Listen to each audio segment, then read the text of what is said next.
Okay, let's read.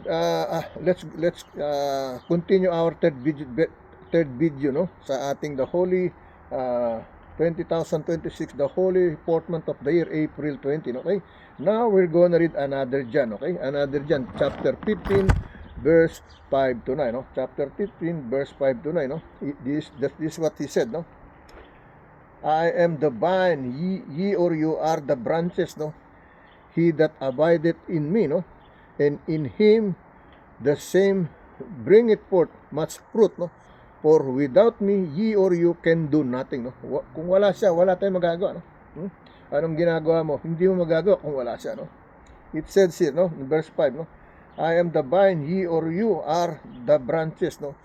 He abideth in me, and in him the same bringeth forth much fruit, for without me ye or you can do nothing. Verse 6, no, I am a man able not in me.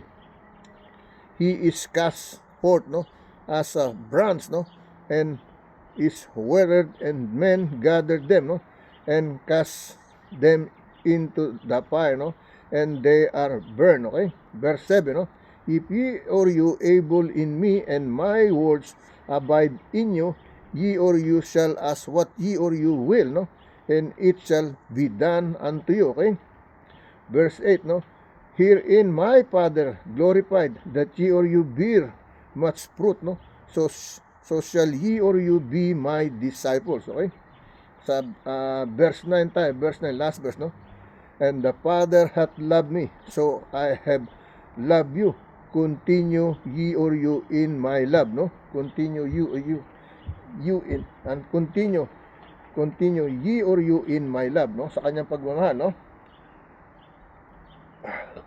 Okay, basahin natin sa Tagalog version, no. 1 final 15, no.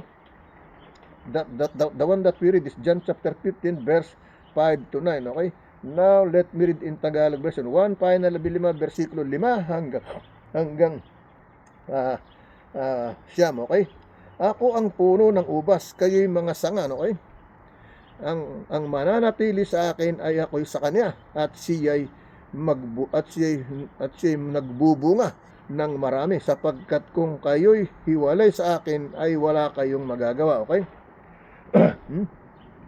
versikulo 6, no, kung ang sino man ay hindi manatili sa akin ay siya'y matatapong katulad ng sanga na at matutuyo, at mga titipunin ang mga ihahagis sa apoy, no, at mga susunog, no.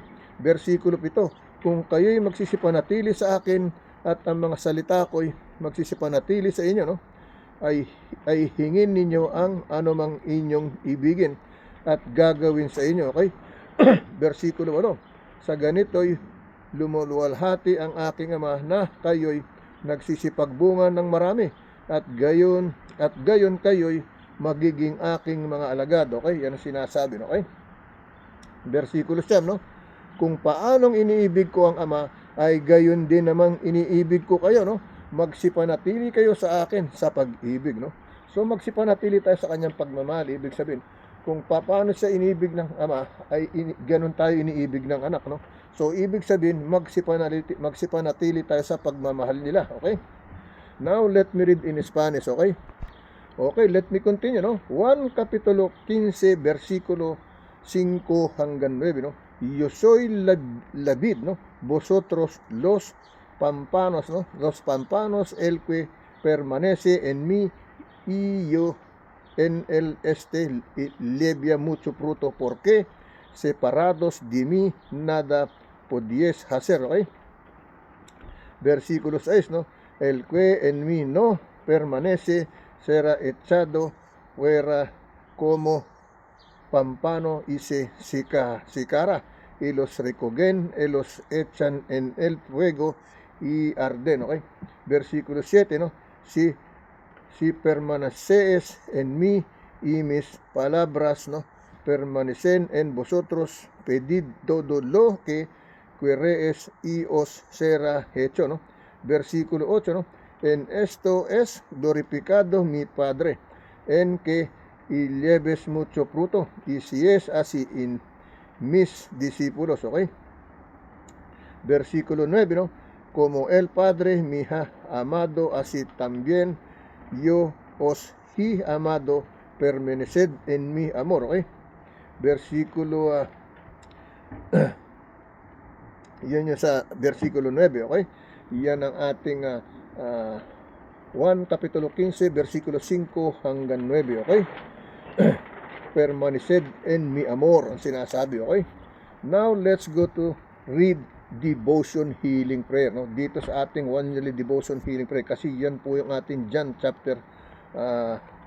Okay? Yung binasa natin kanina doon sa John chapter 6:38, yan din ang title, The Fruitful Life, no? The Fruitful Life. Okay? Ang title dito sa kabila is Plus the Living Water, no? Is Plus the Living Water. Okay? Pero pinagsasama ko yun doon sa Fruitful Life, no? The Fruitful Life sa ating devotion healing, no? I am the vine, you are the branches. If you are remain in me and remain in me and I in you, you will bear much fruit, no? Apart from me, you can do nothing. Okay? John chapter 15 verse 5 to 9 ang binasa natin, no? Have you ever watched a dead tree, no? Branch that laying on the ground and up sprouting leaves and growing fruits, no?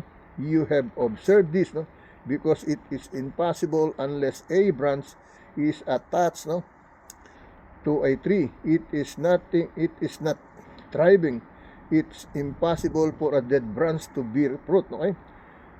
In the same way, it is impossible for you to sprout and bloom and grow or produce any kind of fruits apart from Christ. Okay? When you're connected to Him, He is the one to nourish and empower you, know. Left your own strength and ability, you can only do so much, no? Or truly so little, no? But tap into your Savior power and strength, no? Who knows what He'll do through you, no? Okay? One thing for sure, if you are in Christ, meaning you're trusting in Him to save you and work through you, there's no telling what He'll grow and produce through your surrendered life. Okay? Lord Jesus, I am at in prayer, no? Lord Jesus, I'm so relieved to know, no? I don't have to try to force, no? I don't have to try to force things to happen on my own, no? What a gift is to only need to remain in you and watch you work through me, no? Watch you work through me. Yan po ang nangyayari sa atin, okay? Now, let me read the message, the prayer again, no? Lord Jesus, I'm so relieved to know, no? I don't have to try to force things to happen on my own. What a gift it is to only need to remain in you and watch your work through me, no? Watch your work through me, no? Masdan ko yung ginagawa niya para sa akin, okay? Alright? Now, let's go to the other last one that we have, no? Sa ating kahuli-hulian, okay? No? Alright? Masakit na ang likod sa lamig, no? But God is there for me all the time, no? Romans chapter 7 verse 9 to 13, okay? Romans chapter 7 verse 9 to 13, okay? Here is the message, no? For I was alive without the law once, no? But when the commandment came sin, no? But when the commandment came sin, no, received and I died, no? Okay? Verse 10, no? And the commandments which was ordained to life, I found to be unto death, no? Verse 11, for sin, asking occasion by the commandments, no, deceived me, and by it, no, is slew me, okay? Verse 12, wherefore the law is holy, no? And the commandment holy and just, no? And good, no? Verse 30, no? When was that which is good made death unto me? God forbid, but sin that it might appear, no? Sin working death in me by that which is good, no? That sin by the commandments might become exceeding sinful. Okay? Yan ang sinasabi ng ating Romans chapter 7 verse 9 to 13. Okay? Now, let me read in Tagalog yan. No? Basahin natin sa Tagalog, no? Mga taga-Roma, pahina 7, versikulo 9 hanggang 13, no? At nang isang panahon, ako'y nabubuhay na walang kautusan. Dadapat nang dumating ang utos ay muling nabuhay ang kasalanan at ako'y namatay. Okay? Versikulo 10. At ang utos na sa ikabubuhay ay nasumpungan kong ito'y sa ikamamatay. Okay? Versikulo 11. Sapagkat ang kasalanan ng makasumpong ng pagkakataon ay dinaya ko sa pamamagitan ng utos, at sa pamamagitan nito ay pinatay ako. Okay? Versikulo 12. Kaya nga ang kautusan ay banal at ang utos ay banal at matuwid at mabuti. Okay? Galing ako sa buhay ng makasalanan, no? Ngayon napunta ako sa buhay ng kabanalan. Okay? Versikulo 23. Ang mabuti nga baga ay maging kamatayan sa akin, huwag nawang mangyari, kundi ang kasalanan upang maipakilalang kasalanan sa pamamagitan ng mabuti ay gumawa sa akin ng kamatayan. No? Sa pamamagitan ng utos, ang kasalanan ay maging lalong sala. Okay? Yan ang sinasabi. No? Let me read in Spanish. No? Okay, let me continue to read in Spanish. No? Ano na po, alas 3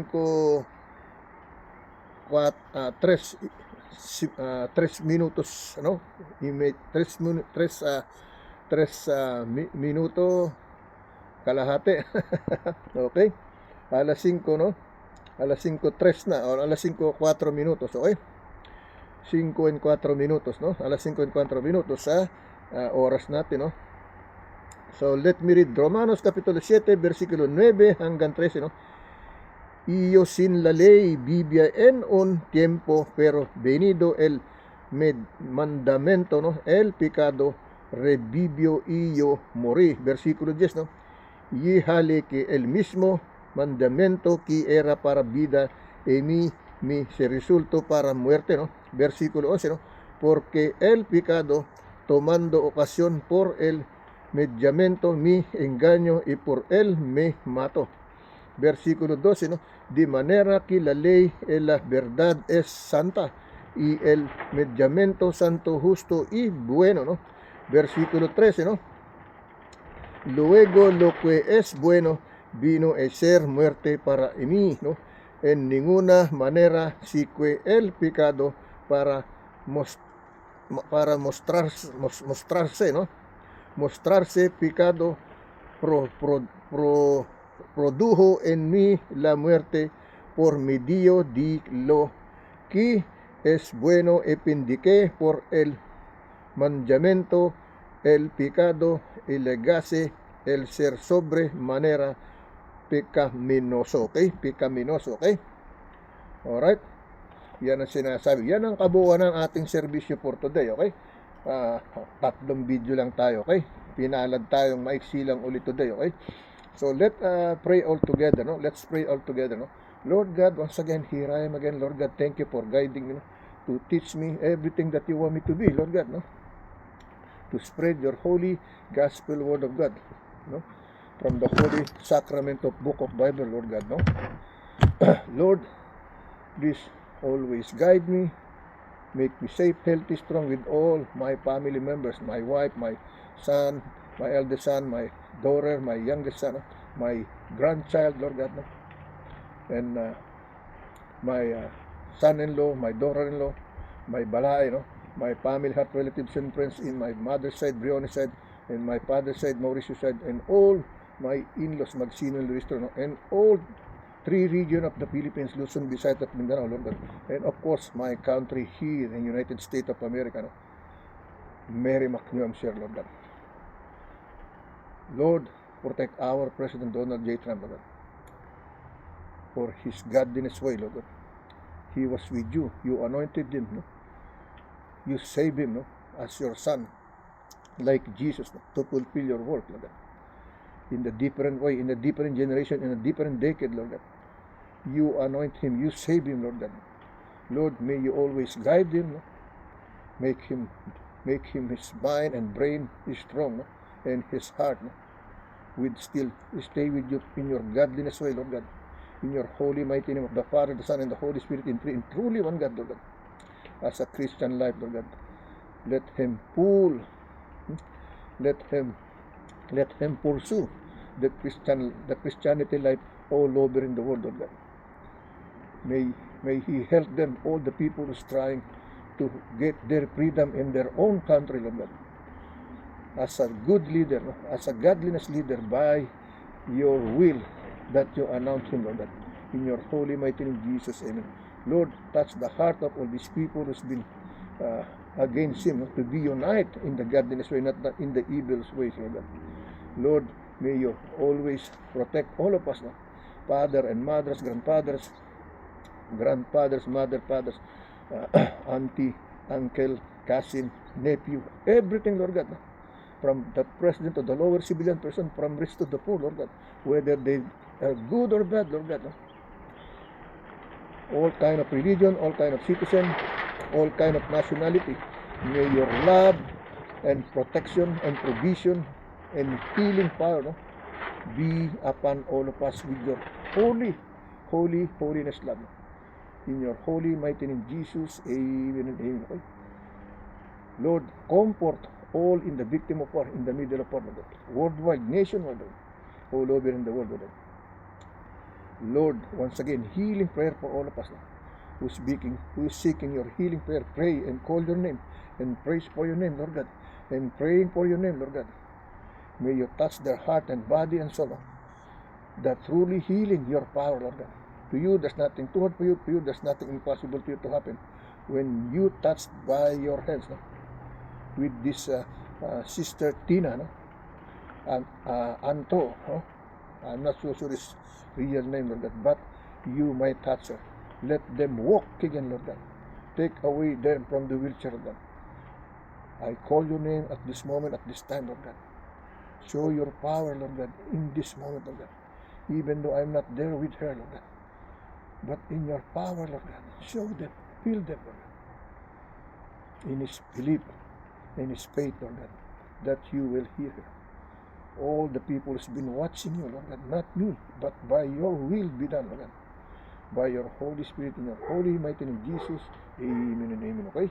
Yan po, sana na na-touch kayo sa ating dasal na, no? Naramdaman nyo yung Espiritu ng Panginoon, okay? God bless you, see you tomorrow. Once again, happy birthday kay Tatay Pagtalunan, okay? God bless you to all my family, relatives, and friends, no? Wherever you are, in the top of the place of the sacred God. The blessing of God, the grace of God, no? The holiness, love of God be with all of us, no? Stay safe, stay blessed, stay strong by the grace and the power of God, no? In Jesus' name that we always call and pray, amen. God bless you.